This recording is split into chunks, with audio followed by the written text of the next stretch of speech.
ಪ್ರಿಯ ಸ್ನೇಹಿತರೆ, ನಿಮ್ಮೆಲ್ಲರಿಗೂ ಕರ್ತನಾದ ಯೇಸುವಿನ ನಾಮದಲ್ಲಿ ನನ್ನ ಪ್ರೀತಿಯ ವಂದನೆಗಳು.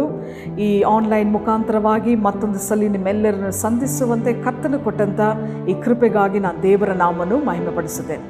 ದೇವರ ವಾಕ್ಯ ಹೆಂಗೆ ಹೇಳುತ್ತದೆ, 7 ಪ್ರಕಾಶಿಸು, ನಿನ್ನ ಬೆಳಕು ಬಂದಿದೆ. ಸೊ ಈ ದಿನಗಳಲ್ಲಿ ನಾವು ದೇವರಿಗಾಗಿ ಎದ್ದು ಪ್ರಕಾಶಿಸೋಣ, ಅವರ ಚಿತ್ತವನ್ನು ನಾವು ನೆರವೇರಿಸೋಣ. ಆವಾಗ ನಾವು ದೇವರ ಮುಂದೆ ನಿಲ್ಲಲು ಸಾಧ್ಯ. ಹಲ್ಲೆಲೂಯಾ. ಸೊ ಈ ದಿನದಲ್ಲಿ ಅಂತ್ಯಕಾಲ ಉಜ್ಜೀವನ ಅಂದರೆ ಏನು, ಇದರ ಬಗ್ಗೆ ನಾನು ನಿಮ್ಮೊಟ್ಟಿಗೆ ಕೆಲವು ಕಾರ್ಯಗಳನ್ನು ಮಾತನಾಡಲಿಕ್ಕಿದ್ದೇನೆ. ದೇವರು ಇಡೀ ಅಂತ್ಯಕಾಲ ಉಜ್ಜೀವನವನ್ನು ಕಳುಹಿಸಲು ಬಯಸುತ್ತಾರೆ.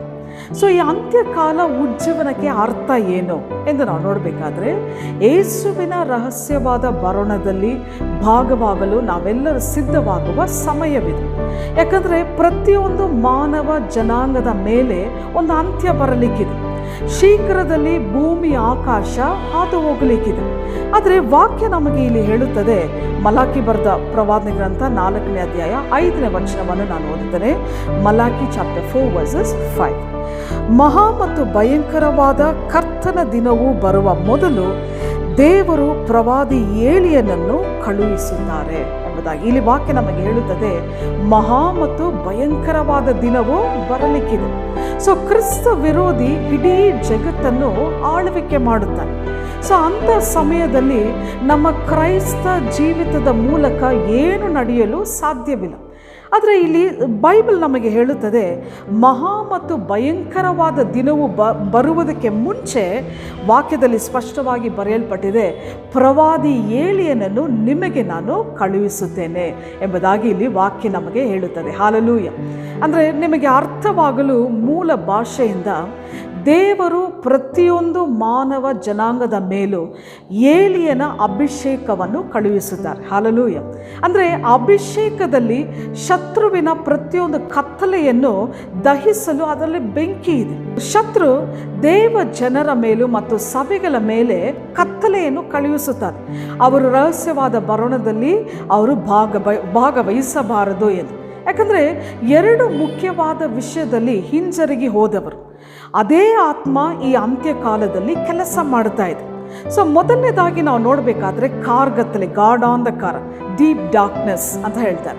2ನೇ ಕಾರ್ಯ ಬಂದು ದೊಡ್ಡ ವಂಚನೆ, ಗ್ರೇಟ್ ಡಿಸೆಪ್ಷನ್.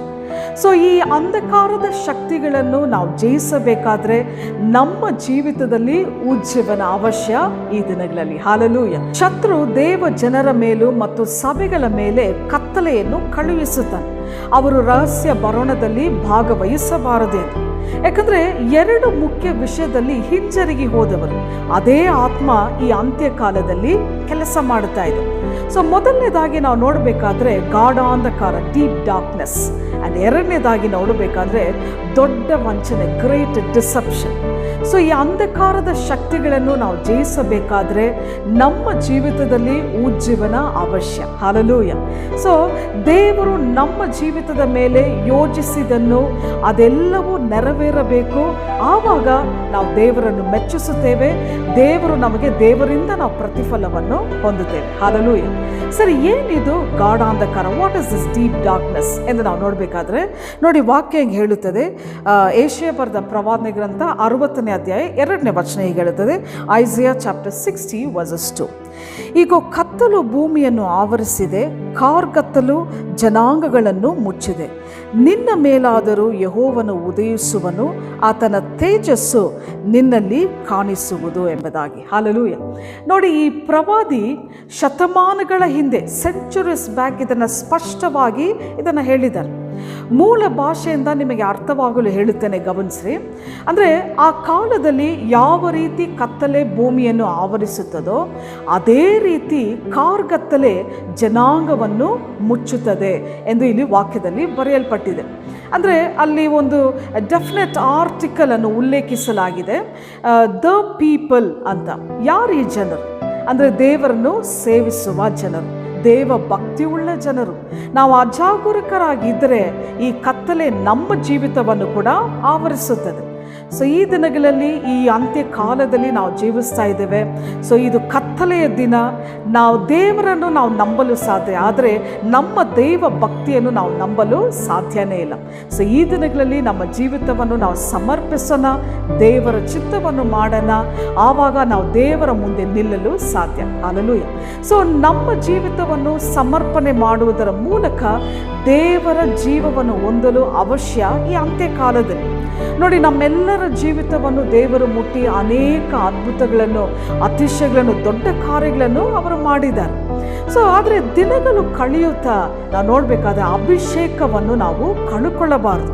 ಯಾಕಂದರೆ ಆ ಕಲ್ವಾರಿ ಶಿಲುಬೆಯಲ್ಲಿ ದೇವರು ನಮಗಾಗಿ ಜೀವವನ್ನು ಕೊಟ್ಟಿದ್ದಾರೆಂದು ನಾವು ದೇವರಿಗಾಗಿ ಉತ್ಸಾಹವನ್ನು ಹೊಂದಿರಬೇಕು. ಹಲ್ಲೆಲೂಯಾ. ನೋಡಿ, ಈ ಲೌಕಿಕ ವಿಷಯಗಳಿಂದ ನಾವು ತೃಪ್ತರಾಗಲು ಸಾಧ್ಯನೇ ಇಲ್ಲ, ಮತ್ತು ನಮ್ಮ ಬಲದಿಂದ ನಾವು ಈ ಅಂಧಕಾರದ ಶಕ್ತಿಗಳನ್ನು ಜಯಿಸಲು ಸಾಧ್ಯನೇ ಇಲ್ಲ.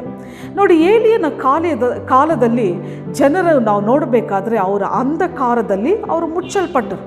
ಅವರು ದೇವರನ್ನು ಸೇವಿಸ್ತಾ ಇದ್ದರು, ಅದೇ ಸಮಯದಲ್ಲಿ ಅವರು ಶತ್ರುವನ್ನು ಕೂಡ ಸೇವಿಸ್ತಾ ಇದ್ರು. ನೋಡಿ, ದೇವ ಜನರು ದೇವ ಭಕ್ತಿಯಿಂದ ದೂರವಾಗಿ ಹೋಗುತ್ತಿರುವುದನ್ನು ನೋಡಬೇಕಾದ್ರೆ ಅದು ನಮ್ಮ ಹೃದಯಕ್ಕೆ ತುಂಬ ನೋವನ್ನು ತರುತ್ತದೆ. ಯಾಕಂದರೆ ದೇವರ ಸೇವೆ ಬಂದು ಒಂದು ಯುದ್ಧ, ಪರಲೋಕನ ಇಲ್ಲಾಂದರೆ ನರಕನ, ಇದು ಎರಡ ನಡುವೆ ಒಂದು ಯುದ್ಧ. ದೇವರೋ ಅಥವಾ ಶತ್ರುವೋ ಎಂಬುದೇ ಮುಖ್ಯವಾದ ವಿಷಯ. ಸೊ ಇದು ಎರಡರ ನಡುವೆ ನಾವು ಇರಲು ಸಾಧ್ಯನೇ ಇಲ್ಲ. ನಮ್ಮ ನಿರ್ಧಾರದಲ್ಲಿ ನಾವು ದೃಢವಾಗಿ ನಾವು ಇರಬೇಕು, ಮತ್ತು ಹೇಗೆ ನಾವು ದೇವರ ಸಮ್ಮುಖದಲ್ಲಿ ಕಾಯಬೇಕು ಎನ್ನುವುದನ್ನು ನಾವು ಮೊದಲನೇದಾಗಿ ತಿಳಿದುಕೊಳ್ಳಬೇಕು. ಹಲ್ಲೆಲೂಯಾ. ನೋಡಿ, ಈ ಉತ್ತರ ಒಂದು ಪ್ರವಾದಿಯ ಮುಖಾಂತರವಾಗಿಯೇ ಬರುತ್ತದೆ. ಅದೇ ವಾಕ್ಯದಲ್ಲಿ 2ನೇ ಭಾಗವನ್ನು ನಾನು ಓದುತ್ತೇನೆ. ಐಸಾಯ ಚಾಪ್ಟರ್ 60 ನಿನ್ನ ಮೇಲಾದರೂ ಯೆಹೋವನು ಉದಯಿಸುವನು, ಆತನ ತೇಜಸ್ಸು ನಿನ್ನಲ್ಲಿ ಕಾಣಿಸುವುದು ಎಂಬುದಾಗಿ. ಹಲ್ಲೆಲೂಯಾ. ಆದರೆ ದೇವರು ನಮಗೆ ಭರವಸೆ ನೀಡಿದ್ದಾರೆ. ದೇವರ ಮಹಿಮೆ ಶತ್ರುವಿನ ಪ್ರತಿಯೊಂದು ಕತ್ತಲೆಯನ್ನು ನಿರ್ಮೂಲನೆ ಮಾಡುತ್ತದೆ, ಮತ್ತು ದೇವರ ತೇಜಸ್ಸು, ಅವರ ಮಹಿಮೆ ನಮ್ಮ ಮೇಲೆ ಕಾಣಿಸುವುದು ಎಂಬುದಾಗಿ. ಹಲ್ಲೆಲೂಯಾ. ಹೌದು ಪ್ರಿಯ ಸ್ನೇಹಿತರೆ, ಅಂತಹ ಒಂದು ಮಹಿಮೆ ಈ ದಿನಗಳಲ್ಲಿ ನಮಗೆ ಇರಬೇಕು. ನೋಡಿ, ಆ ಕಾಲದಲ್ಲಿ ಏಲಿಯನು ಇಸ್ರಾಯೇಲ್ ಜನರನ್ನು ದೇವರ ಕಡೆಗೆ ತಿರುಗಿಸಲು ಬಹಳ ಹೋರಾಟ ಮಾಡಿದರು. ಯಾಕಂದರೆ ದೇವರು ಏನೆಲ್ಲ ಮಾಡುತ್ತಾ ಇದ್ದಾರೋ ಅದೇ ರೀತಿ ಶತ್ರು ಕೂಡ ಅದನ್ನು ಮಾಡುತ್ತಾ ಇದ್ದರು. ಸೊ ಈ ದುಷ್ಟ ಶಕ್ತಿಗಳನ್ನು ಗುರುತಿಸುವುದು, ಇದನ್ನು ಡಿಸ್ಟಿಂಗ್ವಿಷ್ ಮಾಡೋದು ಬಹಳ ಕಠಿಣ, ತುಂಬಾ ಕಷ್ಟ ಇದು. ಆದರೆ ನಿಸ್ಸಂದೇಹವಾಗಿ ದೇವರು ನಮಗೆ ದೊಡ್ಡ ಮತ್ತು ಅದ್ಭುತವಾದ ಕಾರ್ಯಗಳನ್ನು ಅವರು ಮಾಡಲಿಕ್ಕೆ ಶಕ್ತನಾಗಿದ್ದಾನೆ, ಆತನು ಮಾಡಿದ್ದಾನೆ. ಹಲ್ಲೆಲೂಯಾ.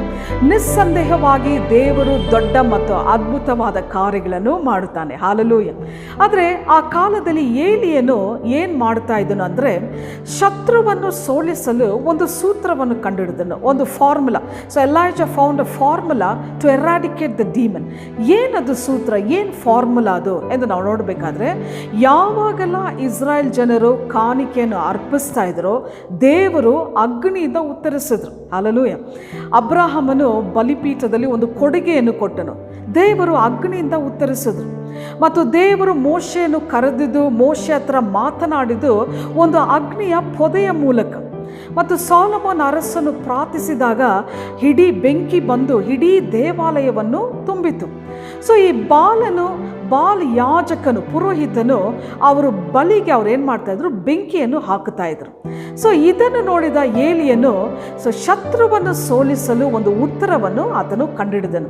ಈ ವಾಕ್ಯ ಬಂದು 1 ಅರಸನು 18ನೇ ಅಧ್ಯಾಯ 24ನೇ ವಚನದಲ್ಲಿ ಬರೆಯಲ್ಪಟ್ಟಿದೆ. 1 Kings ಚಾಪ್ಟರ್ 18 ವರ್ಸಸ್ 24. ಆದಾಗ್ಯೂ ನೀವೇ ನಿಮ್ಮ ದೇವರನ್ನು ಪ್ರಾರ್ಥಿಸಿರಿ, ನಾನು ನನ್ನ ದೇವರನ್ನು ಪ್ರಾರ್ಥಿಸುವೆನು.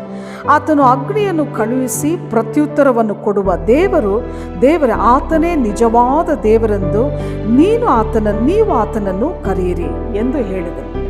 ಇಲ್ಲಿ ಎಲೈಜನು ಬಾಲ್ ಯಾಜಕನ ಹತ್ರ ಅವನೇನು ಮಾಡ್ತಾರೆ, ಸವಾಲನ್ನು ಇಡ್ತಾ ಇದ್ದಾನೆ. ಅಗ್ನಿಯಿಂದ ಉತ್ತರಿಸುವ ದೇವರೇ ಕರ್ತನೆಂದು, the lord who answers by fire is god ಎಂದು ಒಂದು ಸವಾಲನ್ನು ಹಾಕುತ್ತಾರೆ. ಸೊ ಆ ಸವಾಲನ್ನು ಏನು ಮಾಡ್ತಾರೆ, ಅವರು ಅಂಗೀಕರಿಸ್ತಾರೆ, ಅದನ್ನು ಅಕ್ಸೆಪ್ಟ್ ಮಾಡ್ತಾರೆ. ಮತ್ತು ಅವರು ಅಳುತ್ತಾ ಏನು ಮಾಡ್ತಾರೆ, ಅವರು ಪ್ರಾರ್ಥನೆ ಮಾಡಲಿಕ್ಕೆ ಪ್ರಾರಂಭ ಮಾಡ್ತಾರೆ. ಎಷ್ಟು ಅವರು ಪ್ರಾರ್ಥನೆ ಮಾಡಿದ್ರೂ ಉತ್ತರನೇ ಸಿಕ್ಕಲಿಲ್ಲ.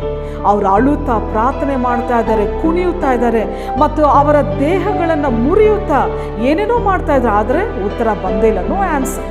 ಆದರೆ ಏಲಿಯನ್ನು ಪ್ರಾರ್ಥನೆ ಮಾಡಲಿಕ್ಕೆ ಪ್ರಾರಂಭಿಸಿದನು. ಹಾಲೆಲೂಯ. ದೇವರ ಹತ್ರ ಪ್ರಾರ್ಥನೆ ಮಾಡಿದ, ದೇವರೇ ನನ್ನ ಪ್ರಾರ್ಥನೆಯನ್ನು ಕೇಳು, ನನ್ನ ಕೂಗನ್ನು ಕೇಳು ಎಂದು ಏಲಿಯನ್ನು ಪ್ರಾರ್ಥನೆ ಮಾಡಿದನು. ನೋಡಿ, ನಮ್ಮ ಜೀವಿತದಲ್ಲಿ ನಾವು ಏನು ನಂಬುತ್ತೇವೋ ಅದನ್ನು ನಾವು ಅರಿಕೆ ಮಾಡಬೇಕು.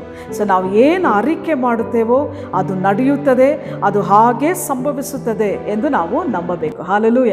ಇಲ್ಲಿ ನೋಡ್ರಿ, ಏಲಿಯನ್ನು ಹೇಳುತ್ತಾನೆ, ಅಗ್ನಿಯಿಂದ ಉತ್ತರಿಸುವ ದೇವರೇ ಕರ್ತನೆಂದು, the lord who answers by fire is lord ಎಂದು ಹೇಳುತ್ತಾನೆ. ಸೊ ಏಲಿಯನ್ ಏನು ಮಾಡ್ತಾನೆ, ಪ್ರಾರ್ಥನೆ ಮಾಡಲಿಕ್ಕೆ ಪ್ರಾರಂಭಿಸಿದಾಗ ಪರಲೋಕವು ತೆರೆಯಲ್ಪಟ್ಟಿತು. ಪರಲೋಕದಿಂದ ಬೆಂಕಿ ಬಂದು ಆ ಬಲಿಪೀಠದ ಮೇಲೆ ಇದ್ದಂಥ ಪ್ರತಿಯೊಂದು ವಸ್ತುವನ್ನು ಅದು ಸೇವಿಸಿತು ಎಂದು ನಾವು ನೋಡುತ್ತೇವೆ. ಹಾಲೆಲೂಯ. ಎಂಥ ಒಂದು ಅದ್ಭುತವಾದಂಥ ಕಾರ್ಯ ನೋಡಿ. ಸೊ ಈ ದಿನಗಳಲ್ಲಿ ನಮ್ಮ ಜೀವಿತವನ್ನು ನಾವು ಸಮರ್ಪಿಸೋಣ, ದೇವರ ಚಿತ್ತವನ್ನು ನಾವು ಮಾಡೋಣ ಮತ್ತು ದೇವರಿಗಾಗಿ ಉತ್ಸಾಹಭರಿತರಾಗಲು ಕರ್ತನು ನಮಗೆ ಸಹಾಯ ಮಾಡಲಿ. ಈ ವಾಕ್ಯವನ್ನು ಕೇಳಿದಂಥ ನಿಮ್ಮೆಲ್ಲರನ್ನು ಕರ್ತನ ಆಶೀರ್ವದಿಸಲಿ. God bless you.